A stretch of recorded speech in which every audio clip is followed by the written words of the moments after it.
Hello students, welcome back to our YouTube channel Ajay academy.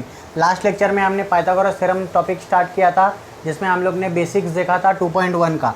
अब हम लोग स्टार्ट करने जा रहे हैं क्वेश्चन नंबर 1, जिसमें है क्या दिया है, देखो, identify with reason which of the following are Pythagorean triplet. तो हमको ऐसे 3-3 नंबर का ग्रुप दिया है और हमको बोला है कि इनमें से कौन सा नंबर पाइथागोरियन ट्रिपलेट है और हमको रीज़न भी बताना है। आई बात समझ में? तो 3, 5, 4 ये 3 नंबर दिया है। अब इनमें क्या करना है हमको, मैंने बताया था कि जो बड़ा नंबर होगा उसका स्क्वायर इक्वल होना चाहिए बाकी दो नंबर के स्क्वायर के सम के बराबर, ठीक है? तो वो पाइथागोरियन ट्रिपलेट होगा। तो हम क्या करेंगे, सबसे पहले इधर लिखेंगे देयरफॉर 5 का स्क्वायर, बड़ा नंबर क्या है 5 है, तो 5 का स्क्वायर कितना हो जाएगा 25 हो जाएगा। फिर उसके बाद में हम छोटा नंबर लेंगे 3 का स्क्वायर प्लस 4 का स्क्वायर। तो 3 का स्क्वायर कितना होता है 9 होता है, 9 प्लस 4 का स्क्वायर कितना होता है 16 होता है। तो 9 + 16 कितना हो जाएगा 25। आई बात समझ में? तो अब ये दोनों इक्वल आ गया ना, ये दोनों 25 इक्वल है, मतलब 5 square is equal to 3 square plus 4 square लिख सकता हूँ। देयरफॉर मैं लिखूँगा कि देयरफॉर 5 का स्क्वायर जो है वो 3 स्क्वायर प्लस 4 स्क्वायर होगा। 5 का square is equal to 3 square plus 4 square. तो अब हमको रीज़न लिखना है ना, रीज़न लिखना है तो हम लोग लिखेंगे therefore the square of the bigger number is equal, the square of the bigger number is equal to the sum of squares of the remaining numbers, ठीक है? The square of the bigger number is equal to the sum of the square of the remaining numbers. Therefore 3, 5 and 4 are Pythagorean triplet. आप लिखोगे therefore 3, 5, 4 are Pythagorean triplet। ठीक है, समझ में आया आपको क्या लिखना है? आपको पहले बताना है कि जो बड़ा नंबर का स्क्वायर है उसका जो स्क्वायर आएगा वो, और दोनों छोटे नंबर का स्क्वायर जो है वो इक्वल आना चाहिए। इक्वल आएगा तो आप इक्वल लिखोगे, फिर रीज़न लिखोगे the square of the bigger number is equal to the sum of the square of the remaining number. Therefore 3, 5, 4 are Pythagorean triplet. तो हमारा पहला क्वेश्चन हो गया। ऐसे ही 2, 3, 4, 5, 6 टोटल 6 क्वेश्चन है। आप लोग उसको पहले खुद से ट्राई करो। अगर नहीं समझ में आएगा तो आप वीडियो सोल्यूशन देख सकते हो, और अगर आपको समझ में आ गया तो आप आंसर क्रॉस चेक करने के लिए देख सकते हो, ठीक है? तो देखो 4, 5, 9, 4, 9 और 12 है। 4, 9, 12, तो तीनों में से बड़ा नंबर कौन सा है 12 है। तो 12 का स्क्वायर निकालो, 12 का स्क्वायर हो जाएगा 144, ठीक है? फिर उसके बाद में 4 का स्क्वायर निकालो प्लस 9 का स्क्वायर निकालो। 4 का स्क्वायर हो जाएगा 16, 9 का स्क्वायर हो जाएगा 81। तो देखो 6 + 1 7 और 1 + 8 + 1 9, ठीक है? 97 हो गया। तो ये 144 आया, ये 97 आया, तो दोनों इक्वल है क्या? नहीं। तो मैं लिख सकता हूँ देयरफॉर 12 का जो स्क्वायर है वो नॉट इक्वल है 4 के स्क्वायर प्लस 9 के स्क्वायर के, ठीक है? जो 12 का स्क्वायर है वो नॉट इक्वल है 4 के स्क्वायर प्लस 9 के स्क्वायर को। अब आप लोग लिखोगे, रीज़न लिखोगे therefore the square of the bigger number, the square of the bigger number is not equal to the sum of squares. The square of the bigger number is not equal to the sum of squares of remaining numbers, ठीक है? remaining numbers। therefore 9, क्या दिया है 4, 9, 4, 9, 12 is not a Pythagorean triplet. आया समझ में? तो आप लोग इस इधर क्या लिखोगे, जब नॉट इक्वल टू रहेगा तो नॉट इक्वल लिखोगे, ठीक है? इक्वल रहेगा तो आप इक्वल टू लिखोगे। अब इसके बाद में थर्ड क्वेश्चन क्या दिया है, देखो 5, 12 और 13। तो 5, 12 और 13 में से सबसे बड़ा नंबर क्या है 13 है। तो देयरफॉर 13 का स्क्वायर निकालो। 13 का स्क्वायर कितना आएगा 169 होगा, ठीक है? 13 का स्क्वायर 169 हो गया। फिर उसके बाद में 5 का स्क्वायर निकालो प्लस 12 का स्क्वायर निकालो। तो 5 का स्क्वायर होता है 25 और 12 का स्क्वायर कितना होता है 144। इसके लिए आपको बेसिक रिक्वायरमेंट क्या है, आपको स्क्वायर जो है वो मिनिमम 25 तक तो याद रहने चाहिए, ठीक है। मिनिमम 25 तक स्क्वायर याद रखो। तो 5 का स्क्वायर प्लस 12 का स्क्वायर, 5 का स्क्वायर 25, 12 का स्क्वायर 144। तो देखो 25 प्लस 144, देखो 5 प्लस 4 9 हो जाएगा, 4 प्लस 2 6 हो जाएगा, और इधर 1 है तो 169 आ गया। तो ये दोनों इक्वल आ गया ना, इक्वल आ गया। तो मैं लिखूँगा देयरफॉर 13 का स्क्वायर इज इक्वल टू 5 का स्क्वायर प्लस 12 का स्क्वायर, ठीक है। 13 का स्क्वायर जो है वो इक्वल है 5 के स्क्वायर और 12 के स्क्वायर को। लास्ट में लिखो therefore the square of the bigger number is equal to the sum of squares of the square of the bigger number is equal to the sum of squares of remaining numbers, equal है ना remaining numbers। therefore 5 12 और 13, 5 12 13 is a Pythagorean triplet।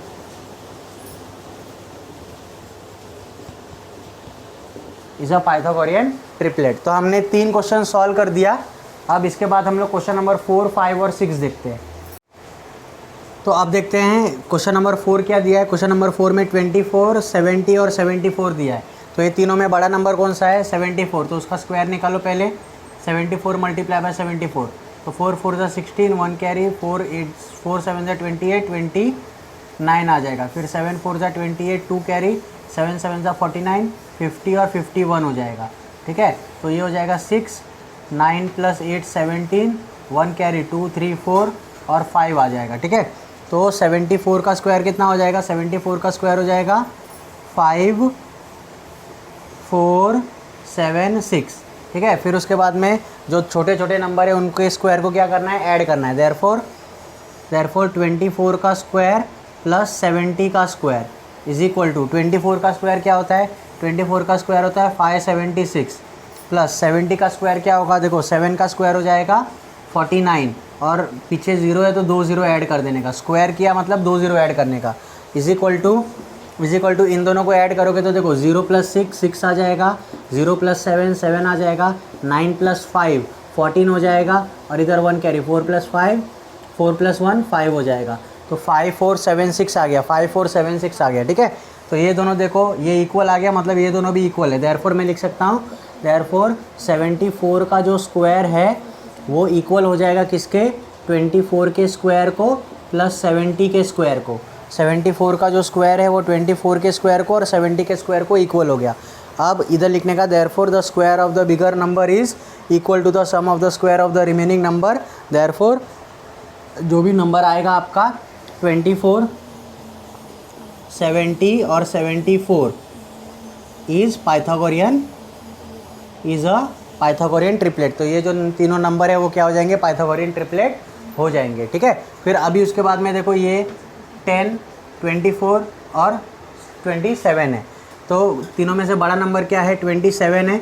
तो 27 का square निकालो, ठीक है। तो 27 का स्क्वायर निकालो, 27 मल्टीप्लाई बाय 27, 7 7 ज़ा 49, 4 कैरी 7 2 ज़ा 14 18, ठीक है। फिर 2 7 ज़ा 14, 1 कैरी 2 2 ज़ा 4 5, ये हो जाएगा 9 2 1 5 6 7 729 आ गया। 21 का स्क्वायर क्या आ जाएगा, 729 आ जाएगा, ठीक है। फिर उसके बाद में हमको 10 का स्क्वायर और 24 का स्क्वायर निकालना है। तो 10 का स्क्वायर प्लस 24 का स्क्वायर, ठीक है। 10 का स्क्वायर 100 हो जाएगा और 24 का स्क्वायर हो जाएगा 576, ठीक है। तो ये कितना हो जाएगा, ये हो जाएगा 676 हो जाएगा। ये दोनों इक्वल आया क्या, इक्वल नहीं आया। ये दोनों इक्वल आया क्या, नहीं आया, ठीक है। तो आप लिखोगे देयरफॉर 27 का जो स्क्वायर है वो नॉट इक्वल है 10 का स्क्वायर प्लस 24 का स्क्वायर, ठीक है। तो नॉट इक्वल है तो नॉट इक्वल लिखने का। देयरफॉर 27 10 27 अच्छा 10 दिया है पहले, 10 24 27 is not a Pythagorean triplet, ठीक है। अब देखते हैं क्वेश्चन नंबर 6। क्वेश्चन नंबर 6 में हमको देखो 3 नंबर दिया है 11, 60, 61। तीनों में से बड़ा नंबर क्या है 61 है, तो 61 का स्क्वायर निकालने का। 61 का स्क्वायर कैसे निकलेगा, 61 मल्टीप्लाई बाय 1 1 ज़ा 1, 1 6 ज़ा 6, ठीक है। 6 1 ज़ा 6, 6 6 ज़ा 36, तो 1 6 और 6 12, 1 7 और 3, तो 3721, इसका आंसर आ जाएगा 3721। अब हम क्या करेंगे, अब हम निकालेंगे 11 का स्क्वायर प्लस 60 का स्क्वायर। 11 का स्क्वायर प्लस 60 का स्क्वायर, तो 11 का स्क्वायर तो होता है 121 प्लस 60 का स्क्वायर हो जाएगा, 60 का स्क्वायर हो जाएगा 3600, ठीक है। क्योंकि 6 का स्क्वायर 36 होता है, 0 है तो उसको 2 बार लिखने का।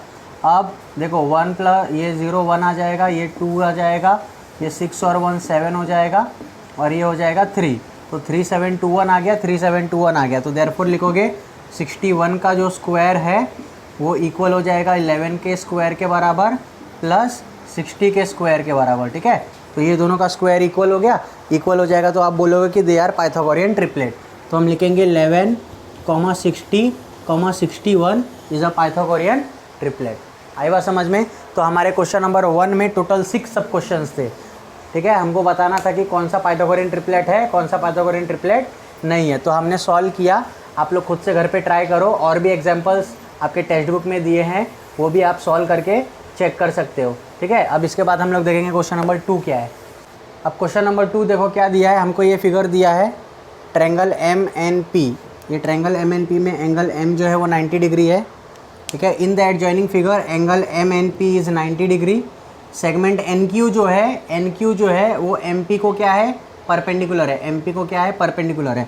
हमको MQ का वैल्यू दिया है, 9, QP का वैल्यू हमको दिया है 4। हमको बोला है कि NQ का वैल्यू फाइंड आउट करो।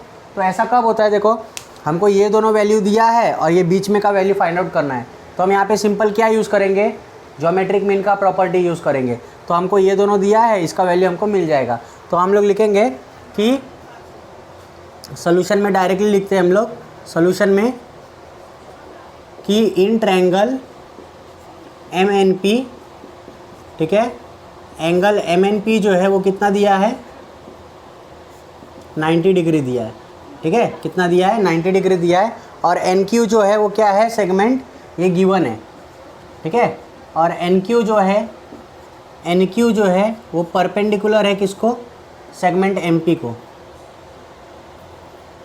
परपेंडिकुलर किसको है, सेगमेंट MP को, ठीक है। फिर हमको ये सब वैल्यू भी दिया है MQ, वो सब हम बाद में लिखेंगे। तो मैं क्या लिख सकता हूँ, देयरफॉर मैं ये लिख सकता हूँ कि NQ का जो स्क्वायर है वो किसके इक्वल हो जाएगा, MQ मल्टीप्लाई बाई QP के इक्वल हो जाएगा। MQ मल्टीप्लाई बाई QP के, क्यों हो जाएगा, इधर लिखने का theorem of geometric mean, theorem of geometric mean. आया समझ में। तो NQ हमको निकालना है, देयरफॉर NQ निकालना है, NQ को वैसे ही रखो। MQ का वैल्यू क्या दिया है क्वेश्चन में, 9 दिया है, इनटू QP का वैल्यू कितना दिया है क्वेश्चन में, 4 दिया है।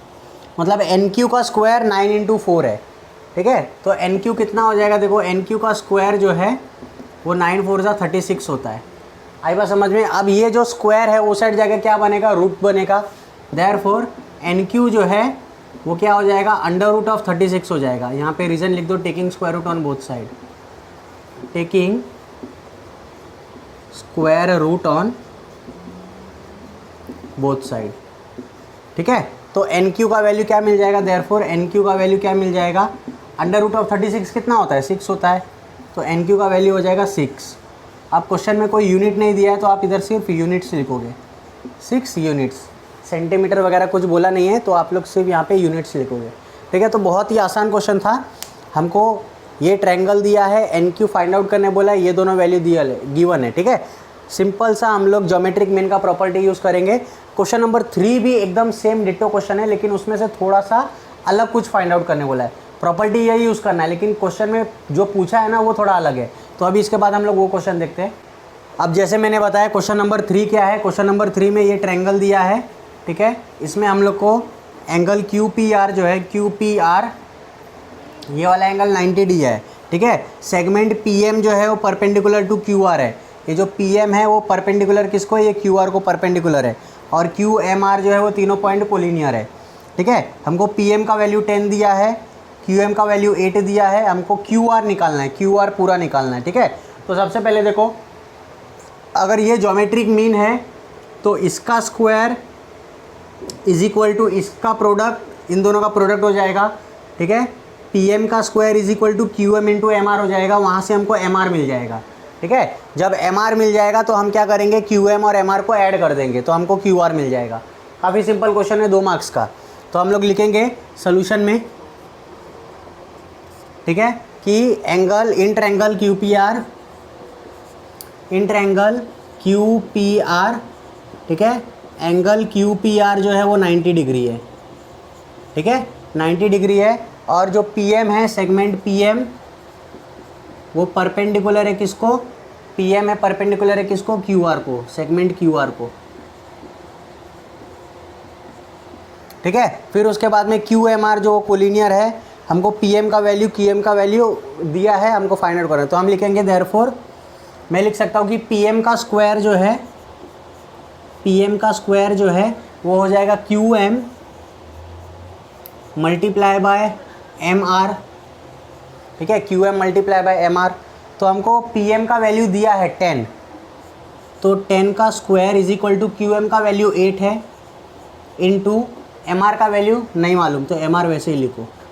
ठीक है, इधर आप रीज़न लिखोगे बाय ज्योमेट्रिक मीन। ठीक है, थ्योरम ऑफ ज्योमेट्रिक मीन भी लिख सकते हो, या डायरेक्ट बाय ज्योमेट्रिक मीन भी लिख सकते हो। ठीक है, तो 10 का स्क्वायर क्या हो जाएगा, देखो देयरफॉर 10 का स्क्वायर हो जाएगा 100 is equal to 8 multiply by M R. अब हमको एम आर का वैल्यू निकालना है, तो 8 मल्टीप्लाई में इधर आके क्या करेगा, डिवाइड करेगा। देयरफॉर मैं ऐसे लिख सकता हूँ, M R is equal to 100 divide by 8। ठीक है, एम आर का वैल्यू क्या हो जाएगा, 100 डिवाइडेड बाय 8। अभी 100 को 8 से डिवाइड करो, देखो 8 1 ज़ा 8 1 ज़ा, ठीक है, फिर 2 कैरी हो गया, 8 2 ज़ा 16।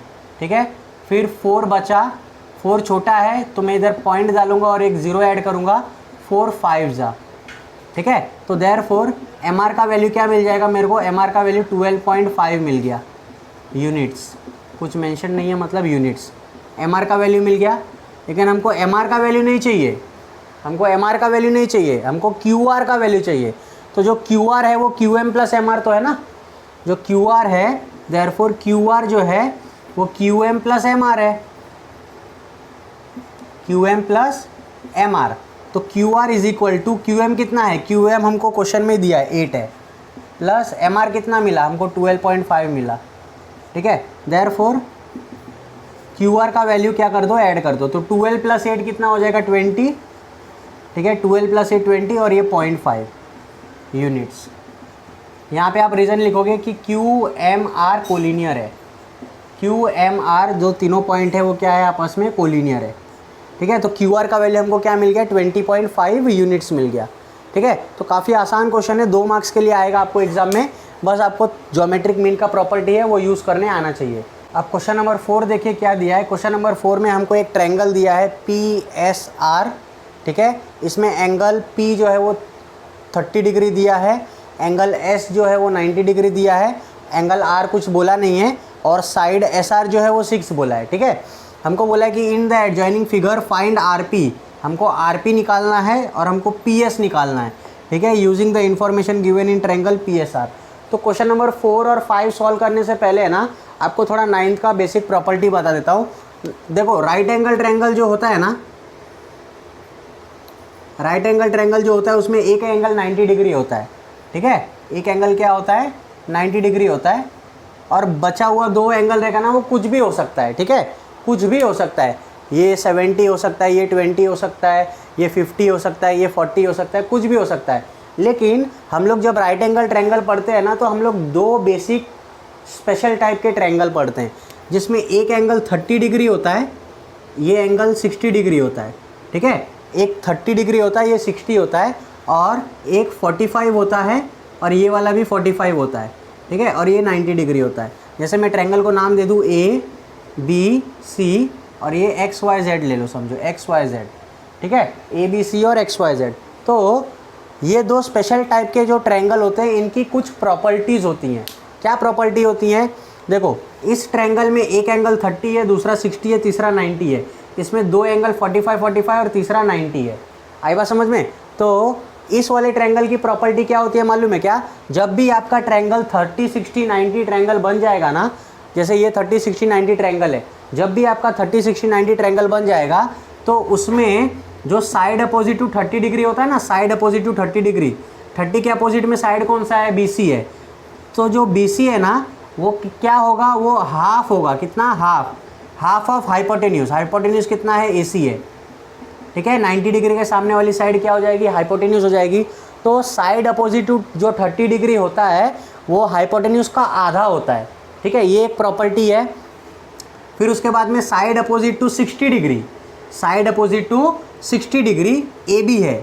ठीक है, AB वो कितना होता है? वो होता है √3/2 ऑफ हाइपोटेन्यूज। ठीक है, ये किसकी प्रॉपर्टी है? 30 60 90 की प्रॉपर्टी है। अगर आपका ट्रायंगल 30 60 90 है तो जो BC है वो आधा हो जाएगा हाइपोटेन्यूज का, और जो AB है साइड अपोजिट टू 60 डिग्री वो कितना हो जाएगा? √3/2 ऑफ हाइपोटेन्यूज। वैसे ही 45 90 में क्या हो जाएगा? इसको हम बोलेंगे 30 60 90 ट्रायंगल, इसको हम बोलेंगे 45 90 ट्रायंगल। ठीक है, ये एंगल के ऊपर ट्रायंगल को नाम दिया है। तो 45 में क्या होगा? तो जो साइड है ना 45 डिग्री के अपोजिट में होगा। तो 45 डिग्री के अपोजिट में कौन कौन सा है? एक तो XY है, ये 45 के इसमें XY है, और ये 45 के इसमें YZ है। तो XY और YZ जो होगा ना वो कितना होगा? वो होगा 1/√2 ऑफ हाइपोटेन्यूज। हाइपोटेन्यूज क्या है यहाँ पे? XZ है। ठीक है, हाइपोटेन्यूज क्या है यहाँ पे? XZ है। आई बात समझ में? तो ये दो प्रॉपर्टीज़ जो हैं वो आपको याद रखनी है। क्वेश्चन नंबर 4 और 5 जब हम सॉल्व करेंगे, और आगे के भी जो क्वेश्चन आएंगे ना जिसमें 30 60 90 का प्रॉपर्टी यूज़ होना रहेगा, वहाँ पे भी ये प्रॉपर्टीज़ यूज़ होंगी। तो आप प्रॉपर्टी ध्यान में रख लो। Side opposite to 30 degree is half of hypotenuse, side opposite to 60 degree is √3/2 of hypotenuse. 45 में साइड अपोजिट टू 45 डिग्री दोनों इक्वल रहेगा, और 1/√2 ऑफ हाइपोटेन्यूज होगा। ठीक है, तो अब यहाँ पे देखो, ये जो ट्रायंगल दिया है, ये ट्रायंगल में ये एंगल 30 डिग्री है, ये एंगल 90 डिग्री है। तो ऑब्वियसली 30 + 90 120 हो गया। 180 में से 120 माइनस करोगे तो ये एंगल अपने आप 60 डिग्री आ जाएगा। तो ये ट्रायंगल कैसा बन गया? एक 30 60 90 ट्रायंगल बन गया। ठीक है, तो यहाँ पे लिखता हूँ मैं सोल्यूशन में क्या लिखूँगा? In triangle PSR। ठीक है, PSR एंगल P जो है वो 30 डिग्री है, एंगल S जो है वो 90 डिग्री है। ठीक है, ये गिवन है। ये क्या है? गिवन है, हमको क्वेश्चन में मेंशन्ड है पहले से। फिर उसके बाद में एंगल R जो है, एंगल R कितना हो जाएगा? 60 डिग्री हो जाएगा। अब इसका रीज़न आप क्या दोगे? इसका रीज़न दोगे remaining angle of a triangle. ठीक है, जो बचा हुआ एंगल है वो उतना ही होगा, remaining angle of a triangle, remaining angle of a triangle. ठीक है, फिर ये देखो PSR 30 60 90 हो गया। तो आप लिख सकते हो therefore triangle PSR is a 30 degree 60 degree 90 degree triangle. ठीक है, ये ट्रायंगल 30 60 90 बन गया। बस आप ये प्रॉपर्टी यूज़ कर सकते हो। ठीक है, तो जो side opposite to 30 degree SR है ना, वो हाफ ऑफ हाइपोटेन्यूज हो जाएगा। मतलब अपने को SR दिया है, अपने को हाइपोटेन्यूज निकालना है। तो हम दो चीज़ दिया है तो तीसरा हम फाइंड आउट कर ही सकते हैं। ठीक है, तो यहाँ पे करता हूँ मैं, ये आपको लिखना है तो आप लोग इसका स्क्रीनशॉट ले लो। ठीक है, मैं इरेज करने जा रहा हूँ।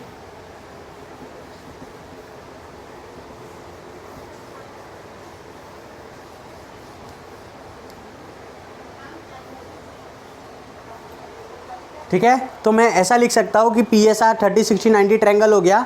अब मैं लिख सकता हूँ कि देयरफॉर जो SR है ना, SR वो कितना हो जाएगा? हाफ ऑफ SR जो है 30 के अपोजिट वाला, वो कितना हो जाएगा? हाफ ऑफ PR, हाइपोटेन्यूज का आधा। ठीक है, यहाँ पे आप साइड में रीजन लिखोगे, साइड अपोजिट टू 30 डिग्री। ठीक है, देयरफॉर SR का वैल्यू हमको क्वेश्चन में दिया है 6 = हाफ ऑफ PR, है ना। PR हमको फाइंड आउट करने बोला है, PR फाइंड आउट करने बोला है, PR मतलब RP फाइंड आउट करने बोला है। ठीक है। तो ये 2 डिवाइड में इधर आके क्या करेगा, मल्टीप्लाई करेगा। 6 2 से कितना हो जाएगा 12 is equal to P R. हमको पी आर नहीं पूछा है क्वेश्चन में, हमको आर पी पूछा है। तो आर पी का वैल्यू कितना हो जाएगा 12 यूनिट्स। गेटिंग इट एवरीवन, समझ में आया आपको? पी आर का वैल्यू आर पी का वैल्यू कितना मिल जाएगा अपने को, 12 मिल जाएगा। अब हमको और एक चीज़ पूछा है, पी एस पूछा है। पी एस कितना हो जाएगा, साइड अपोजिट टू 30 डिग्री है ना, 30 के अपोजिट का साइड कितना हो जाएगा √3/2। तो देयरफॉर हम लिखेंगे कि P S is equal to √3/2 of hypotenuse. Hypotenuse हमको पी आर जो है वो मिल गया, या फिर आर पी लिखो, ठीक है। यहाँ पे रीजन लिखोगे साइड अपोजिट टू 60 डिग्री, ठीक है। देयरफॉर पी एस का वैल्यू क्या मिल जाएगा, √3/2 ऑफ आर पी का वैल्यू कितना दिया है क्वेश्चन में, 12 दिया है। तो देखो 2 1 जा 2 6 जा कैंसिल हो जाएगा। देयरफॉर पी एस का वैल्यू क्या मिल जाएगा, 6√3 मिल जाएगा, 6√3 यूनिट्स। अगर आपको क्वेश्चन में √3 का वैल्यू मेंशन रहेगा तो आप √3 के जगह पे वैल्यू पुट करके इन दोनों को मल्टीप्लाई करोगे। अगर मेंशन नहीं है तो this is your final answer, आपको ऐसे ही लिखना है 6√3 यूनिट्स। आई बात समझ में? तो हमारा क्वेश्चन नंबर 4 सॉल्व हो गया। इसमें आपको बस सिंपल सा बेसिक चीज़ याद रखना है कि अगर 30 60 90 ट्रायंगल है तो 30 डिग्री हाफ ऑफ हाइपोटेन्यूज होगा और side opposite to 60 degree √3/2 of hypotenuse होगा, ठीक है। अब क्वेश्चन नंबर 5 भी इसके जैसा ही है, लेकिन उसमें ट्रायंगल 45 दिया है। आई बात समझ में? और वो एक एक्टिविटी क्वेश्चन है, तो इसके बाद हम लोग वही देखेंगे। चलिए देखते हैं लास्ट क्वेश्चन इस एक्सरसाइज का, क्वेश्चन नंबर 5, ठीक है। क्या बोला है, for finding A B and B C. हमको ए बी और बी सी फाइंड आउट करने का है। With the help of the information given in the adjoining figure complete the following activity. हमको ये एक्टिविटी जो दिया है उसको फिल करना है। आई बात समझ में? तो देखो क्या दिया है, ए बी और बी सी इक्वल है। ए बी जो है और बी सी जो है वो क्या है, इक्वल है। ए बी और बी सी इक्वल है, कैसे पता चला, ये हमको गिवन है, तो यहाँ पे गिवन लिख देने का, ठीक है। आई बात समझ में? फिर उसके बाद में देखो, अगर किसी ट्रायंगल में अगर ये दोनों साइड इक्वल हैं तो उनके जो एंगल होते हैं ना, उनके जो एंगल, ठीक है, सामने वाले एंगल, ये सामने वाले एंगल जो होते हैं ना वो क्या हो जाएंगे, इक्वल हो जाएंगे। अगर कोई भी साइड इक्वल है, जैसे ये वाला साइड इक्वल है तो ये एंगल इक्वल हो जाएंगे, ठीक है। तो हमको यही ट्रायंगल थोड़ा उल्टा दिया है, ये दोनों साइड इक्वल दिए तो ये एंगल इक्वल हो जाएंगे। तो वही लिखा है कि एंगल बी ए सी जो है और बी सी ए जो है, बी सी ए, वो दोनों क्या हो जाएंगे, इक्वल हो जाएंगे। कैसे, आइसोसेलेस ट्रायंगल थ्योरम। तो ये कौन से थ्योरम के वजह से होते हैं, आइसोसेलेस ट्रायंगल थ्योरम से। अब हमने क्या किया, देखो बी ए सी और बी सी ए को एक्स अज्यूम कर लिया है, इन दोनों एंगल को क्या अज्यूम कर लिया है, एक्स अज्यूम कर लिया है। अब किसी भी ट्रायंगल में तीनों एंगल का मेजर कितना होता है, टोटल कितना होता है, सम 180 डिग्री होता है। तो ये x प्लस ये 90 कितना हो जाएगा, 180 डिग्री हो जाएगा। तो in triangle A B C, angle A plus angle B plus angle C is equal to 180 degree हो जाएगा। 180 डिग्री हो गया तो वो कैसे हो जाएगा, angle sum property of a triangle, या फिर sum of measure of all the angles of a triangle is 180 degree, ऐसा भी बोल सकते हो। तो देखो x प्लस एक्स क्या हो जाएगा, 2x हो जाएगा, और ये 90 180 के साइड में जाएगा तो क्या हो जाएगा, माइनस हो जाएगा। तो 180 माइनस 90 बच गया। अब देखो 2x का वैल्यू 90 है तो ये जो 2x का वैल्यू 90 है तो 2 जो मल्टीप्लाई में उधर आके क्या करेगा, डिवाइड करेगा। 90 को 2 से डिवाइड करोगे तो आपको क्या मिलेगा, 45 मिलेगा। आई बात समझ में? तो x का वैल्यू कितना हो जाएगा, 90 डिवाइड बाई 2 मतलब 45। अब BCA और ABC दोनों इक्वल बताया था ना हमने, BCA और ABC इक्वल बताया था, तो इन दोनों का वैल्यू कितना हो जाएगा, 45 हो जाएगा। तो इधर 45 लिख देने का, ठीक है। तो अब देखो ये एंगल 45 मिल गया, ये एंगल 45 मिल गया, ये 90 है। तो ये कैसा ट्रायंगल बन गया, ABC 45 45 90 बन गया ना। ये कैसा ट्रायंगल बन गया, 45 45 90 बन गया।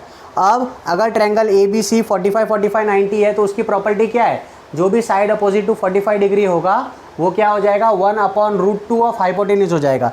तो AB और BC क्या हो जाएगा, 1/√2। तो इधर 1/√2 लिखो, ठीक है। 1/√2 ऑफ हाइपोटेन्यूज, हाइपोटेन्यूज क्या है, AC है। अब AC का वैल्यू कितना दिया है, √8 दिया है, √8, तो 1/√2 हो जाएगा, 1/√2 इंटू √8। अब √8 को आप लोग 2√2 भी लिख सकते हो। कैसे, देखो √8 है ना, √8 है, √8 को मैं कैसे लिख सकता हूँ, 4 2 जा।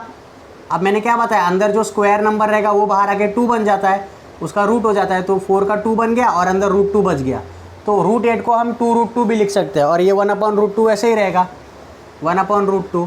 अब देखो नीचे का 1/√2 ऊपर का 1/√2 कैंसिल हो गया, ठीक है, नीचे का √2 ऊपर का √2 कैंसिल हो गया, 1 × 2 क्या हो जाएगा 2 हो जाएगा, तो 2 यूनिट्स हमको आंसर क्या मिल जाएगा, ए बी और बी सी का वैल्यू क्या मिल जाएगा 2 यूनिट्स मिल जाएगा। ठीक है, आज हमारा क्वेश्चन नंबर 5 कंप्लीट हो गया, 2.1 का क्वेश्चन नंबर 5 कंप्लीट हो गया। अब आगे के क्वेश्चन हम लोग नेक्स्ट लेक्चर में देखेंगे। तब तक के लिए आपको ये वीडियो कैसा लगा आप मुझे कमेंट सेक्शन में बताइए। वीडियो अगर आपको अच्छा लगेगा तो वीडियो को लाइक कर दो, चैनल पे नए हो तो चैनल को सब्सक्राइब कर दो, और कोई भी डाउट होगा इसके रिलेटेड तो आप मुझे कमेंट सेक्शन में पूछ सकते हो। ठीक है, हमारा एक टेलीग्राम का चैनल है, वहाँ पे भी आप ज्वाइन हो सकते हो, जहाँ पे हम आपको रेगुलर अपडेट्स देते रहते हैं। इंस्टाग्राम का एक पेज भी है, उसको भी आप फॉलो कर सकते हो, और कुछ भी डाउट होगा तो आप मुझे कमेंट सेक्शन में पूछ सकते हो। तब तक के लिए थैंक यू।